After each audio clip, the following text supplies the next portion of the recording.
like to talk about tonight is course management and kind of how to manage a course and what I think are some key factors in allowing you to manage a golf course. One of the things that we all manage the course in different ways. When your game is on and you're playing well, managing the golf course is very, very easy. When your game is not on, managing the golf course is extremely difficult. Yet that's when managing a golf course is at its most importance. Okay?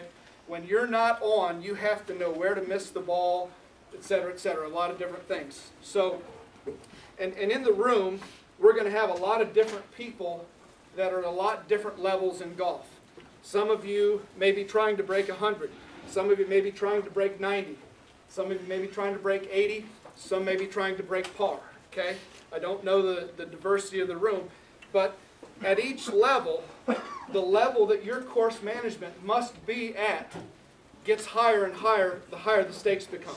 Does everybody understand that? The lower your score, the better you have to be at managing a golf course to allow yourself to shoot that score. So, some keys that I'd like to share with you. The first key in managing a course is knowing your own game. Knowing what you're capable of doing. If you don't know what you're capable of doing as a player, it's going to be hard to manage a golf course. Okay? So you have to know your game and the distance that you hit each club, what your ball flight typically is, whether it's a fade, whether it's a draw, whether you hit it high, whether you hit it low. All these things are key elements in knowing how to manage a course. Secondly is you need to be aware of your surroundings. Okay? And I hear this comment all the time is people say, I play great on my home course, and if I have to go somewhere else and play, I'm not nearly as good of a player. And part of that is because you get so accustomed to playing your home course, and when you go to a new course, you have different visuals. Golf course architects do a lot of different things with sand traps, water hazards, trees, dog legs, etc., etc. So being able to use some of your same thoughts when you're playing at your home course and then moving to a new environment. And some of those things that I think are important. Obviously, your yardage. So whenever you hit your tee shot, you have to then calculate what's my yardage going to be for my next shot. That's one of the things that's important to know.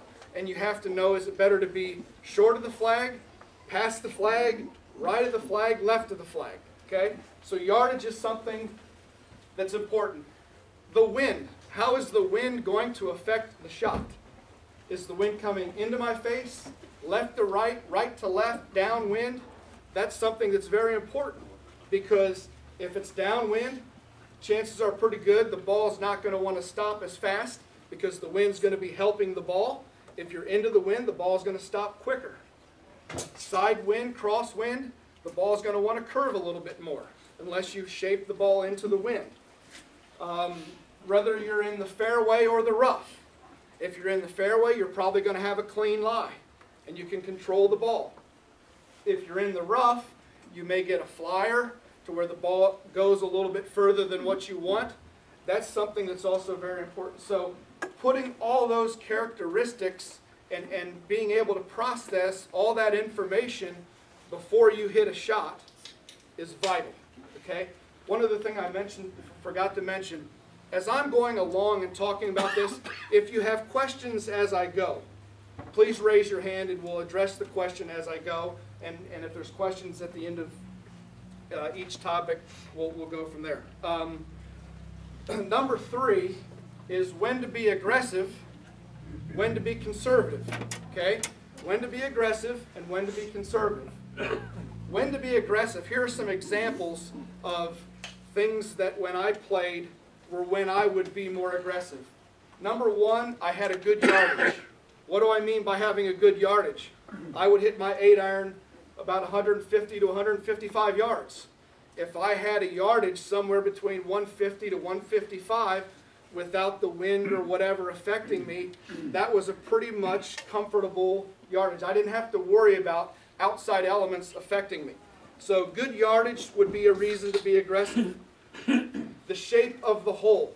So standing on the tee shot, I preferred holes that went right to left, favored a draw shape.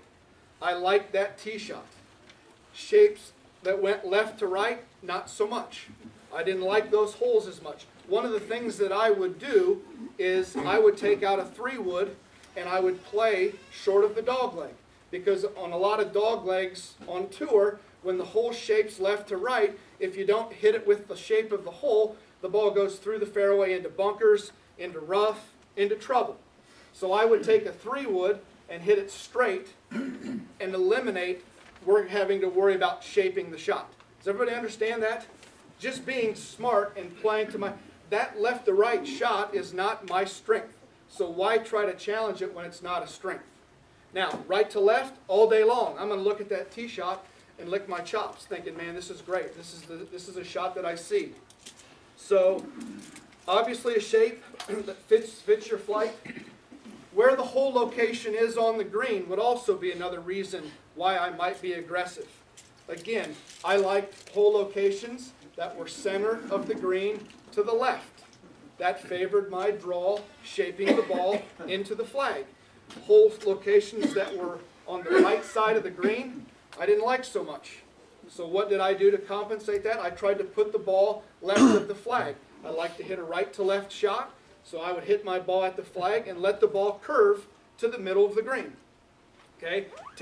Not even worrying about the flag, but hitting the ball to a place to where I know I can make 2 putts and still make a par.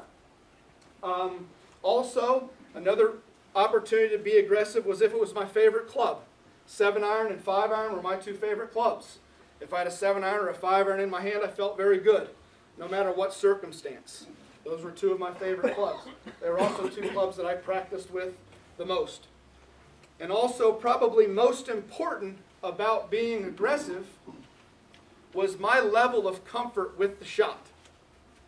And we all have hit shots probably in our time to where there's a hazard or we're a forced carry over water that's in the front and we're standing out there in the fairway over the shot and we're thinking, boy, that water, and we hit a poor shot because we aren't comfortable maybe with the club that we're choosing. We are more concerned about the outside influences, water, bunkers, etc., etc. Okay? So being comfortable with the shot. If it is a yardage that you're comfortable with, you should be very aggressive. When to be conservative? When to be conservative? Obviously, a bad yardage. If you're in between clubs, if you're in between a 7-iron and an 8-iron, and maybe water's in front of the green, pins tucked on the front edge, or the pin's in the back of the green, and you're in between a 7-iron and an 8-iron, obviously it's probably going to be smartest to take the shorter club and leave the ball below the flag. Okay?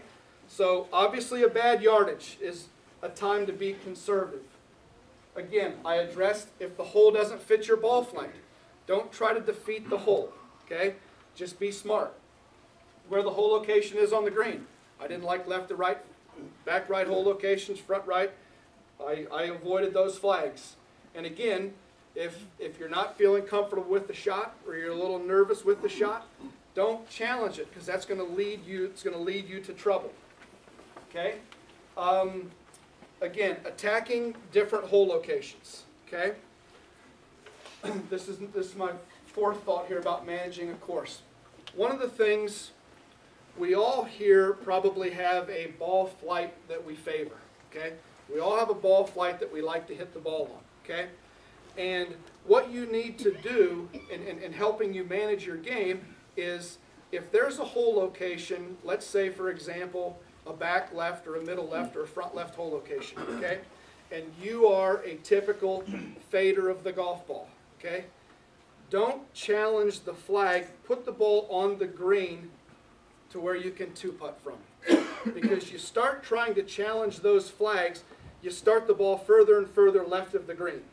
And sure enough, your fade doesn't happen and you hit a pull. And you hit it into trouble, okay? So anytime there's shots that you don't like, look to the middle of the green. You can always putt from the middle of the green to the edges. I had one guy that I looked at on tour and played with a lot was a guy by the name of Lauren Roberts. He's now on the senior tour, and he has filled his pockets with money playing to the center of the green. Now, he was one of the best putters that I played with my entire time on tour. He played to the center of the green and said, I'm going to putt to the edges, and I'm going to putt better to the edges than anyone else, which he did. He was great from 20 to 25 feet. He would take those hole locations, and he would not put himself in a position to where he was going to be in harm's way.